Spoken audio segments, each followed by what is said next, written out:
সাথে পারলাম না। আবু সাঈদ খুদরি রাদিয়াল্লাহু তাআলা আনহু বলেন, রাসূল সাল্লাল্লাহু আলাইহি ওয়াসাল্লাম বলেছেন, কানা রাজুলুন ফি বানি ইসরাইল, বানি ইসরাইলের যুগে অনেক দিন আগে একটা লোক ছিল, হাজার হাজার বছর আগে একটা লোক ছিল, কাতালা তিসাতা ইনসানান, সে 99টা মানুষকে হত্যা করেছিল। বানি ইসরাইলের যুগে একটা লোক ছিল, সে 99টা লোককে হত্যা করেছিল। একটা লোককে হত্যা করলে এত পাপ হয়, সারা পৃথিবীর মানুষকে হত্যা করে যত পাপ হয়। একটা মানুষকে হত্যা করে অত পাপ হয়, সারা পৃথিবীর মানুষকে হত্যা করে যত পাপ হয়। যারা এই সরকারি পর্যায়ে আছে, নেতা নেত্রী সহ, এমপি মন্ত্রী সহ, ওসি দারোগা পুলিশ, কেউ শরীয়ত বুঝে না। এরা প্রায় সব জাহেল, এরা সব প্রায় মূর্খ, কারো বোধগম্য নেই, হিতাহিত জ্ঞান নেই, বোধোদয় নেই।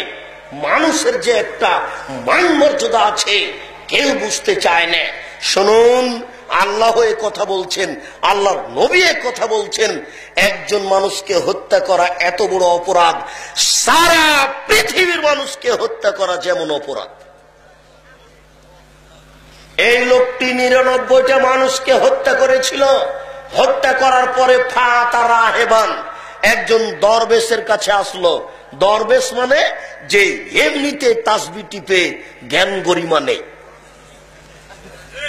দরবেশ মানে এই যে আপনাদের দেশের যারা দায়িত্ব পালন করছে, হজ করতে যায় জ্ঞান গরিমা নেই, উমরা করতে চায় জ্ঞান গরিমা নেই, শরীয়ত কিছু বুঝে না, এমনিতেই সুবহানাল্লাহ আলহামদুলিল্লাহ কাটে, একই বলা হচ্ছে দরবেশ।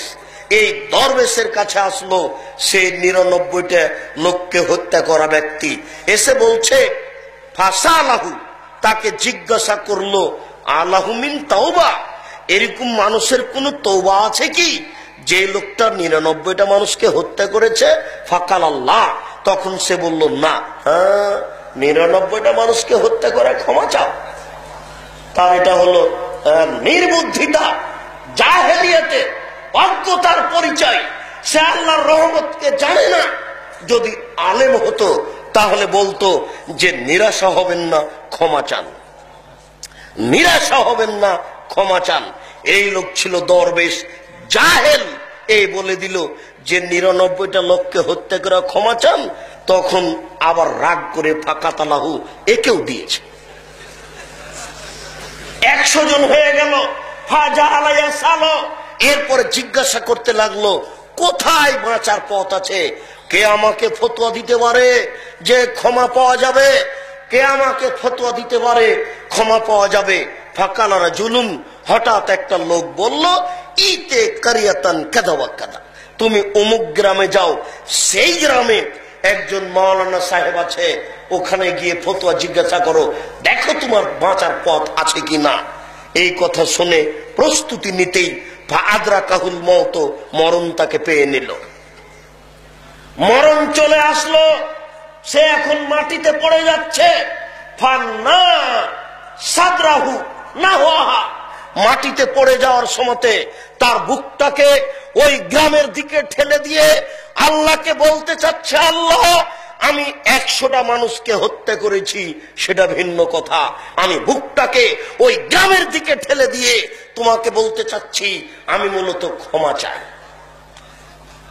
আল্লাহ, মরার সময়টা আমি বুকটাকে ওই গ্রামের দিকে ঠেলে দিয়ে তোমাকে বলতে চাচ্ছি, আমি 100টা মানুষ হত্যা করেছি, সেটা ভিন্ন কথা, তবে আমি চাচ্ছি বাঁচার পথ কোথায়। আমার সময় শেষ হয়ে গেল, আমি বাঁচার পথ খুঁজে পেলাম না, তবে বুকটাকে মরার সময়তে ওই দিকে একটু ঠেলে দিলাম, যেন তুমি দেখে বুঝো যে আমি তোমার কাছে ক্ষমা চাচ্ছিলাম।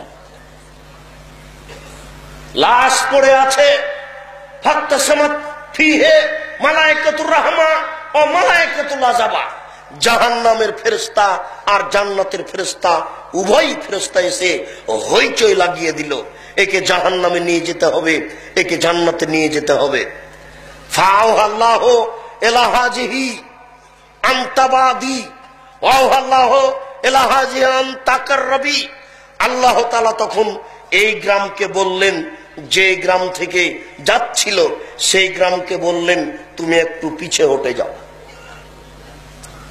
যে গ্রামের দিকে যাচ্ছিল সেই গ্রামকে আল্লাহ বললেন যে তাকার রবি তুমি একটু আগিয়ে আসো। এরপরে আল্লাহ তাআলা বললেন কিসমা বাইনাহুমা, এবার তোমরা মাপো তো, দেখো তো কত দূর গেছে আর কত দূর আছে। ফেরেশতা কিন্তু জানেন না যে ঘটনা আল্লাহ এরূপ করছেন। আল্লাহ ফেরেশতাকে মাপতে লাগিয়ে দিয়েছেন। এরপরে আল্লাহ বলছেন গ্রাম যেটা থেকে যাচ্ছিল পিছে সরে দাও, গ্রাম যেই দিকে যাচ্ছিল তুমি আগিয়ে আসো।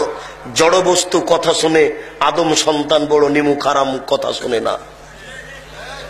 জড় বস্তু কথা শুনে আদম সন্তান বড় নিমুখ হারাম কথা শুনে না। ইব্রাহিম আলাইহিস সালাম ছেলেকে ছুরি দিয়ে জবাই করছেন, ছুরির নিচে লোহা লাগিয়ে দেওয়া হয়েছে, এ কথা মিথ্যে।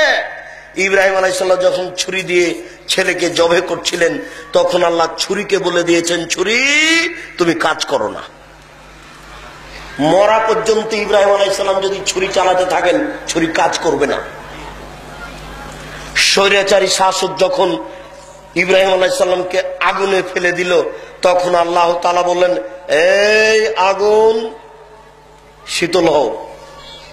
ইব্রাহিম আলাইহিস সালাম যদি কিয়ামত পর্যন্ত আগুনে থেকে যান আগুন ইব্রাহিম আলাইহিস সালামের কিছু করবে না।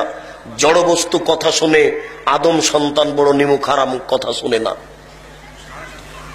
বুঝতে চায় না, মানতে চায় না। জড় বস্তু যে কথা শুনে একাধিক সহিহ হাদিস। আরো একটু আশরাফ রাজুলুন ফি বানি ইসরাইল আলা নাফসিহি, বানি ইসরাইলের একটা লোক তার আত্মার প্রতি অত্যাচার করেছিল, খুব বেশি পাপ করেছিল। বেশি পাপ করার কারণে ফাওসাবানিহে, সে তার ছেলেদেরকে উপদেশ দিয়ে বলেছিল আমার ছেলেরা শোনো, যখন তোমাদের পিতা মারা যাবে তখন তোমরা তাকে আগুন দিয়ে জ্বালিয়ে ছাই করে অর্ধেক ছাই মাটিতে ফেলে দিও, অর্ধেক ছাই পানিতে ফেলে দিও। লাইন কাদারাল্লাহু আলাইহি লাইয়াসবহু আযাবান শাদীদা লাইয়াসবু আহাদান ফিল আলাম। তোমার বাপকে যদি আল্লাহ ধরতে পারেন, এই লোককে আমাকে যদি আল্লাহ ধরতে পারেন, এত শাস্তি দিবেন পৃথিবীর কোন মানুষকে আল্লাহ এত শাস্তি দিবেন না। সে লোকের ধারণায় সে নিজে সবচেয়ে বড় পাপী। সে লোকের ধারণায় সে নিজে সবচেয়ে বড় পাপী।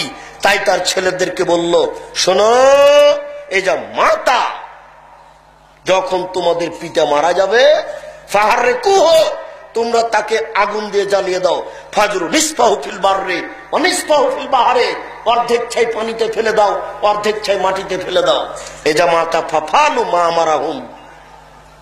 বাপ যখন মারা গেল ছেলেরা তাই করলো, বাপকে আগুন দিয়ে জ্বালিয়ে ছাই করে অর্ধেক ছাই পানিতে ফেলে দিল, অর্ধেক ছাই মাটিতে ফেলে দিল।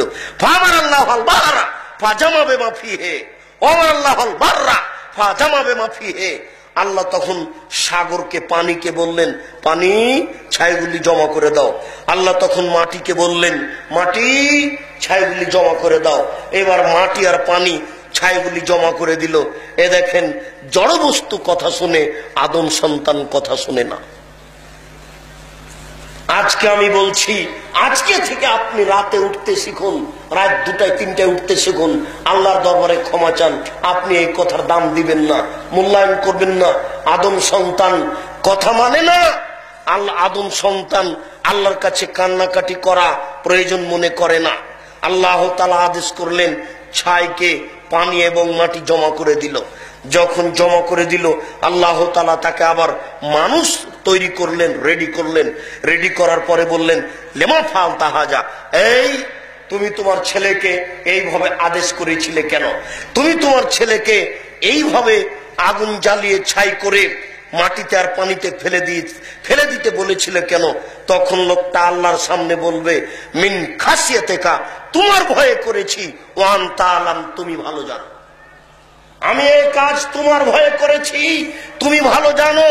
তখন আল্লাহ তাআলা তাকে বলবেন যাও কাদ গাফারতু লাকা, আমি তোমাকে মাফ করে দিলাম। যেহেতু তুমি আমার ভয়ে করেছো তাই আমি তোমাকে মাফ করে দিলাম। বলছিলাম সেই লোকটি ৯৯টা মানুষকে হত্যা করার পরে শেষ পর্যন্ত এইরূপ হয়ে গেল। আল্লাহ তাআলা ফেরেশতাকে বললেন যে তোমরা এবার মাপো, দেখো তো লোকটা কত দূর গেছে আর কত দূর সামনে বাকি আছে। মেপে দেখা গেল ফাওয়াজেদা ইলা হাজিহি আকরাবা বিশিবরিন, অর্ধ হাত বেশি চলে গেছে। যে গ্রাম থেকে যাচ্ছিল আর যেই গ্রামে যাচ্ছিল এতে ব্যবধানে দেখা গেছে যে অর্ধ হাত বেশি চলে গেছে। তখন আল্লাহ তাআলা ফেরেশতার সামনে বললেন কাদ গোফেরা লাহু, তাকে মাফ করা হলো, সে যাবে জান্নাতে, তাকে জাহান্নামে নিয়ে যেতে হবে না।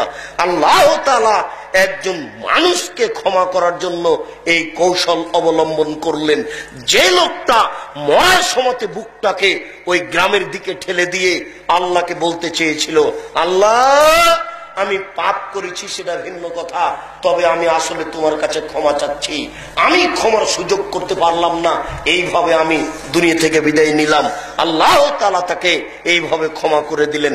দেখুন আপনি আজ থেকে এখন থেকেই আল্লাহর দরবারে ক্ষমা চাওয়ার একটা প্রস্তুতি গ্রহণ করুন। আল্লাহ আপনাকে ক্ষমা করে দিবেন, আপনি সেই সুযোগ সেই পরিস্থিতি পেয়ে যাবেন। বলছিলাম